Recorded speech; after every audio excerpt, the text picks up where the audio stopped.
Good day to everybody. Today we are to discuss the Finance Act number 18 of 2021, the MNST law. We will open the PowerPoint presentation and discuss this. Now, as I mentioned, this is Act number 18 of 2021. Right. First of all, we will see the introduction of amnesty. For what the amnesty is, why the amnesties are declaring, what the meaning of an amnesty. Now, in the amnesty, it is waiving off of or writing off of some arrears taxes. Now, if we'll take the history of amnesties in Sri Lanka, this is the 14th amnesty introduced by the government. Then, what sort of things the governments are expecting by introducing amnesties? Mainly to increase the tax net, the number of taxpayers into the net. Then it may be to get down overseas monies, the monies held overseas to Sri Lanka for investment activities. Or when there are black money in Sri Lanka, the people may not be ready to invest in lucrative things for development activities. To get down these people, to promote these people to invest in activity, then it may be to collect some money immediately. Those things may be the expectation of the government. Now, this time, what may be the reason? I think the main reason may be to get down overseas foreign currency money to Sri Lanka. Now, we'll discuss about the factors influencing to the success of an amnesty. Now, the coverage is very much important. The coverage and the declarant's confidence. If the declarants are very much confident in this law, they will go and declare. And it should cover the laws as much as possible, connected laws. Then how often the tax amnesties? As I mentioned in Sri Lanka, this is the 14th tax amnesty. When they are giving this repeated tax amnesties, people who has evaded tax might think rather than declaring this time, better decline next time. Then user-friendly. Whether this declaration is user-friendly. For this time to make it user-friendly, they have given the format of declarations also along with the act. Then, but at the same time, from the general public, there may be the objections, because when we give tax amnesties, the people who are now in this case, this time, the people who are evaded and declaring now, they are paying only 1% tax, whereas the genuine taxpayers may have paid 24% or 28% or 40%. Therefore, some people may be objecting to the tax. Now, in this PowerPoint presentation, I have given a small index. Now, in this act, the part 1 covers the voluntary disclosure. Now, there we have to make a declaration, then we are getting immunities. Part 2, we need not to make a declaration. Commissioner General himself should give us various immunities, mainly the tax on tax and the penalties. Then, I have included all the relevant schedules given in the tax law. Now, in the schedules, the covering tax, what sort of legislations are covered with that. Then next, the declaration format also I have given for individuals separately and for entities separately. Then, as per the law, there is a requirement of Commissioner General to give a guideline on this. That he has given the guideline on 17th of September, because this law passed on 15th of September 2021. Then after 2 days, he published the guidelines. Then I have included those guidelines also in this. Then in addition to all these things, he has given an explanatory note also. Now, first of all, we will see part 1, where we have to make a declaration to get the immunity. Under that, it says any person who has not disclosed, any person who has not disclosed any amount of taxable supply, taxable income, taxable asset, which was not required to, which was required to be disclosed under the laws, under these laws, that is income tax and VAT, which he has not disclosed, can declare now. The period up to 31st March 2020, any undeclared thing relating to a period prior to 31st March 2020 is to be covered with this, with related to the income tax and VAT. Then only thing, now in Sri Lanka we don't have wealth tax, but they have mentioned taxable asset. That means this is to cover very old wealth tax period. Then the term person is very much important, but they have not defined the word person. Now we will see the who are not eligible to enjoy this. Now here it says in the charging section, the section 2, it says any person is eligible. But there are some exclusions. We will see there are 3 types of excluded people. Therefore, we will see who are the persons who are excluded. First category, if there are any pending case, pending investigation or legal proceedings are pending on Money Laundering Act, Terrorism Financing Act, then Bribery Act or Narcotic and Drugs Act. Under these 4 acts, if there are any cases, investigations or legal proceedings are pending, that particular person, whether an institution or a entity or a individual, can't enjoy this immunity. Then the second category, if any person has already convicted of an offense. Under these laws, if he has already convicted an offense, he can't enjoy. Then third category, undisclosed taxable supply, income or assets held by that person in respect of which an assessment has been issued. Already if the assessment has been issued, then he can't enjoy this benefit. This assessment has been issued, for that they have brought some more legislation. Under Schedule 1, income tax and withholding taxes are covered. Then Schedule 4, it covers Betting and Gaming Finance Act number 11 of 2002, Stamp Duty Act, then Stamp Duty Special Provisions Act. All these acts are covered under that. Now, we said that any person can enjoy, but there are some limitations. These 3 types of persons can't enjoy. Now, we'll move forward to see what we have to do. Now we know who is eligible. Now that particular person, what he has to do. That person shall invest or deposit an amount equivalent to the undisclosed taxable supply, income or asset on no after the day on no after 15 September 2021, but prior to 31st March 2022. 6.5 months are there. During that period, that particular person, eligible person, either should invest or deposit deposit that money. And or if he is having any assets, he can declare those assets. Or declare the existing assets, bank deposits held as at 15 September 2021. If he had any asset as at 15 September 2021, he need not to go and invest, deposit and all. He can declare those assets. Right.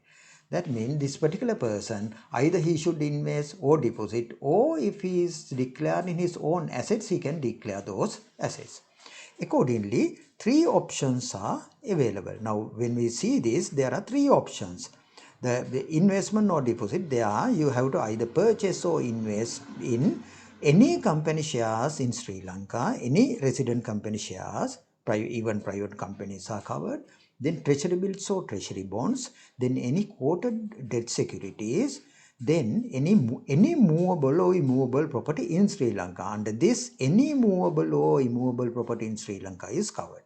Then the second category, the deposit category, what it says, if unable to invest immediately, If you are not in a position to invest immediately, you shall deposit that money in a bank account before 31st, before making a declaration.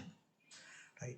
Then the third category, as I mentioned, declaration of assets. There what it says, assets or bank deposits. That is also an asset, no? Held as at 15 September 2021, you can declare. Those three things you can declare. Then before making a declaration, you have to do another thing. That is to pay 1% tax. After making this 1% tax only, you can declare it. 1% tax on amount, income or cost of such newly invested or deposited amount. Or 1% tax on the market value of such assets what you are declaring. Okay. If it is existing asset, 1% of the market value as at the date of declaration. Then only thing, in this case, no credit or refund of this money, 1% what you are paying, you can't ask for a refund.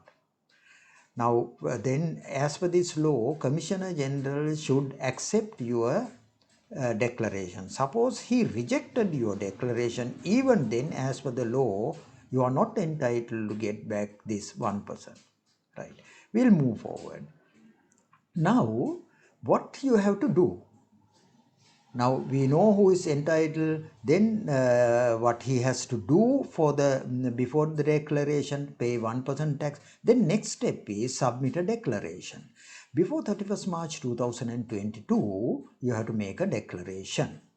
In the specified form, I have given these forms given in the Act as annexure in these slides. Then you have to make that, fill that form and hand over that to the Commissioner General by following the guidelines issued by the Commissioner General. Then Commissioner General should verify whether the declaration is in accordance with the Act. Not the accuracy of the declaration. What he has to verify is whether the declaration is in accordance with the Act. Then if he is satisfied, within 30 days he has to accept that in writing. If he is not satisfied, that within 30 days he has to reject that application. If he will reject that application, that declarant can submit a fresh application. Then, if Commissioner General failed to inform the acknowledgement or the rejection, if he failed to inform within 30 days, you have to assume, deemed to be that he has accepted it. Then, once you make this declaration accepted by the Commissioner General, then you will be getting all immunities. But if you will give a false or incorrect information, then that particular person shall not be entitled to the immunity granted. But only thing in this Act, they have not specified who should check whether it is a false or incorrect information. Now we'll move forward. Now this particular person should get the full immunity. We'll see what are the immunities. There are three types of immunities. One is liability to pay tax. You need not to pay tax for that past period up to 31st March 2020. Up to 31st March 2020 period, prior periods, you need not to pay any tax, penalty or interest on that. That is liability. We can get wipe of the liability. Then if there are any investigations, thereafter no investigations on that, then no prosecutions on that, no prosecutions on that. Then under the what are the periods covered with this law? As I mentioned, income tax, with relate to income tax for any year of assessment ending 31st March 2020 or prior period, that means 1920 or any prior period. With relate to the VAT, any taxable period prior ending 31st March 2020 or prior period are covered. Then Commissioner General shall ensure the granting of immunity under the law. then the Commissioner General and his staff should maintain absolute secrecy of these things. What secrecy on the person who made the declaration and also the content of that declaration. Those two they can't declare to anybody. Then suppose somebody failed to, entitled person failed to declare, not declaring. Then it says under this law they are not getting any immunity. That is obvious. That is to force people to make the declaration. Then it further says provisions discussed under part 1. This is the part 1 what we were discussing. Shall apply to any person to whom the provisions related, notwithstanding that he has made the declaration under the previous amnesty, that is the 2004 year amnesty. Even suppose I have made a declaration in 2004, again under this current act, I can make the declaration, no problem. Now there are some issues with related to this. This is a summary. First of all, we have to invest or purchase or go and deposit in a bank or declare the existing asset. Then pay 1% tax on the market value or the amount what we have invested. Then submit a declaration before 31st March 2022. Right. Then there may be practical difficulties in this. I have listed certain practical difficulties. Suppose now they say when we are making the declaration we have to attach the relevant documentation. Now suppose this is a transaction where in the general commercial world no documentary transaction documents are raising. As an example, if we'll take the gem business, if unless you sell in a gem auction, you won't get a receipt for the money what you have paid. Now in a situation like that, if you declare that you have some gems, how the tax authorities refuse it? Then will by declaring a small amount, whether you can cover a bigger amount. There's a problem like that. Then now in the case of a business, suppose it is a business, a company, we'll say how to quantify the tax underpaid amount. It is very difficult. It may be very difficult for us to quantify. Then there's a practical difficulty. Then this in a situation like that, how to declare, how to calculate 1% to be calculated on 1. I think in what I feel, you may be able to take the net asset of the company minus the share capital what they have issued, that is retained profit. On that retained profit, if you pay 1%, that will solve the problem. But the law is not sure on that case. Then by declaring bogus investment, some people might declare saying that I have jewelry this much, I have gem this much, but actual fact he is not having. By doing that, some people might cover up the future income also under this amnesty. Now we'll move to the part 2 of this amnesty. Part 2, you need not to make any declaration. Commissioner General is an automatic thing. Commissioner General should grant the immunity. Now here also any person is covered. Any person who is liable to pay any arrears tax, who is liable to pay any arrears tax or penalty imposed are covered under this. Now what is the period covering?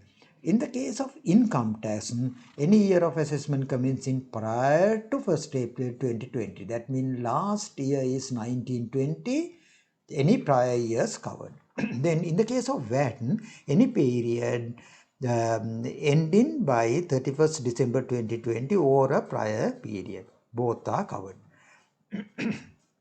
Then under this, the taxes which are covered are the taxes what they have listed in Schedule 1, Schedule 3 and Schedule 4. We will see those things later. Right. What immunities you are getting under this section? Because it's an automatic immunity. Under this section, you are getting immunity on tax and immunity on immunity on tax and immunity on penalty. First of all, we will see immunity on tax. Immunity on tax, now it says the Commissioner General shall write of taxpayers, individual or entity, any taxpayers, following tax arrears of any period ending 31st December 2020. Tax under any law stated in Part A, that is Part A, income tax and VAT, or Schedule Part A of, no, sorry, Part A of Schedule 3, those are old taxes, some old taxes, ESC, NBT, debit tax, things like that. Then tax under the, now the first one, all taxes. Then the tax under the specific provisions of the value added tax, those are special provisions of value added tax. Now that is the Commissioner General shall write off any tax, this is the second category, any tax of an individual, this is the second category, is for individual whose assessable income is not more than 3 million. But it says, however, that when we are calculating the assessable income, we shouldn't deduct the loss what we have deducted. Before deducting the loss, the assessable income should not be more than 3 million. Then even the final withholding paid income to an exempted income also to be included into the assessable income to see this 3 million threshold. Right.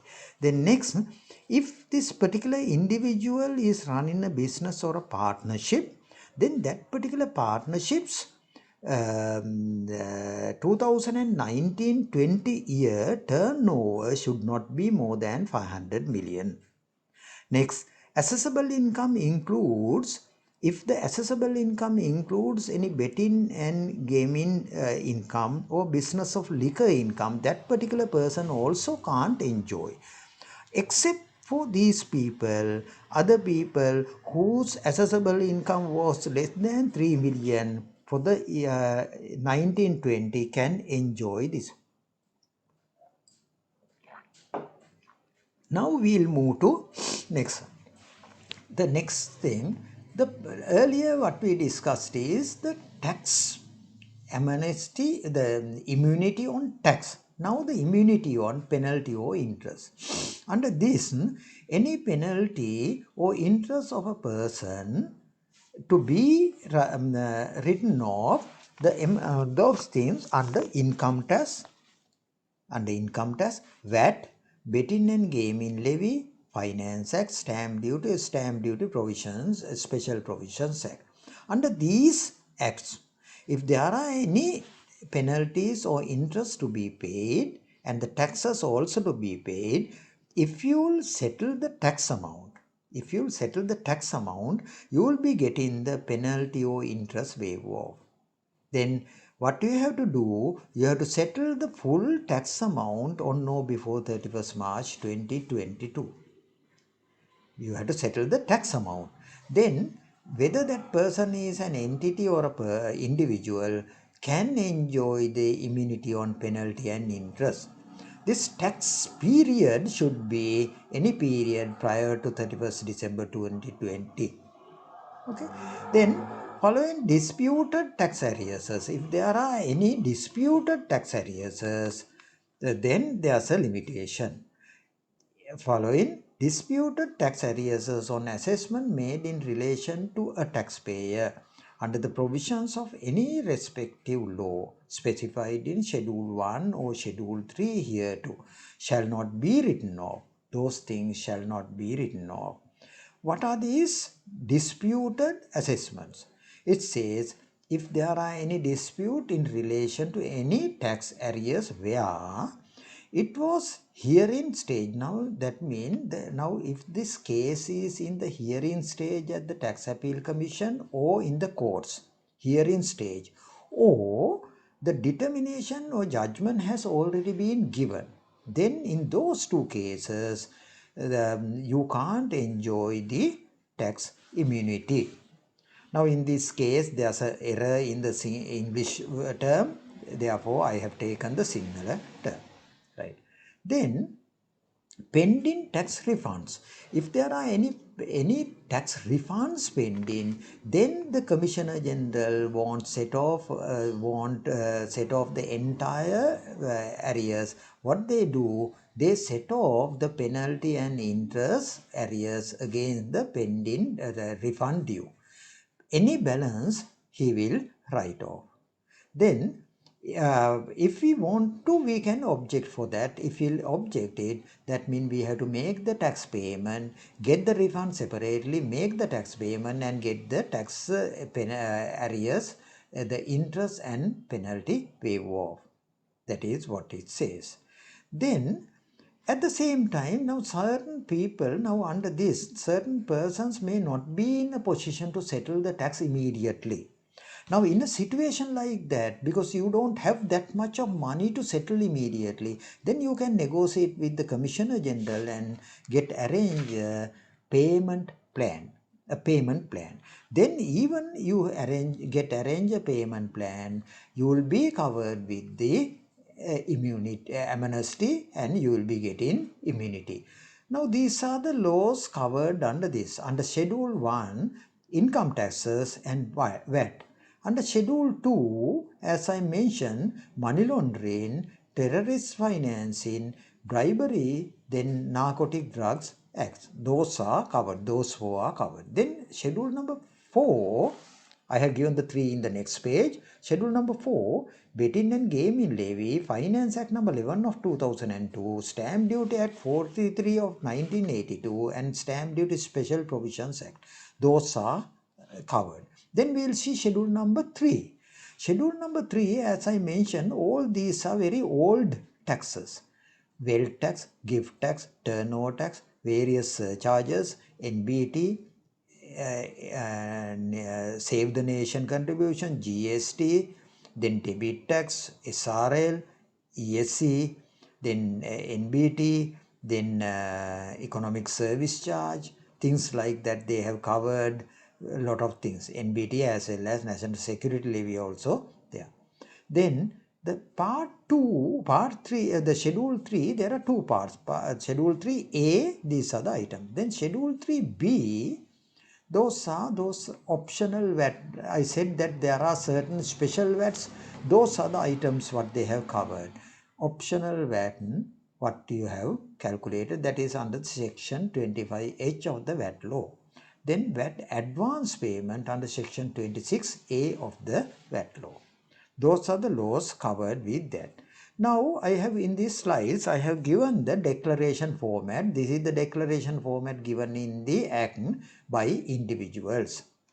Then that is the next page of that. Then this is the declaration format given for entities. There are 2 pages declaration formats. Then I have given the guideline, that is a legal requirement, the guideline to be given by the Commissioner General. Commissioner General has given this guideline on 17 September. I have reproduced the guideline in this. Then in addition to all these things, the Commissioner General has given an explanatory note also. I have copied down the explanatory note also in this. You can log into the IRD website and get downloaded these guidelines and the explanatory notes. Those are there in the IRD website. At the same time, those declaration formats, 2 declaration formats are given in the act itself, and the Commissioner General has published those things in his website also. Right, those are the things. I think that's all what I have to say, what I have to mention under this Amnesty Act, that is Act number 80, Finance Act number 18 of 2021. What I have to tell, please, if you have any undeclared income, wealth or supply, then this is the high time for you to make a declaration. But before making a declaration, please study this presentation well and read the applicable sections in the law. You can get it downloaded, law, and decide yourself whether to make a declaration or not. If you need any further clarification on these things, anybody can contact us or contact myself over these contact numbers. I have given my telephone number and the 2 email addresses here, and anybody who need further clarification, please do not hesitate to contact us and get the clarification. Anyway, if you are to act on this law, you have to do that on no before 31st March 2022. Only another 6 months more. Until we meet again through another video or webinar, I would like to thank everybody for following this session. Thank you.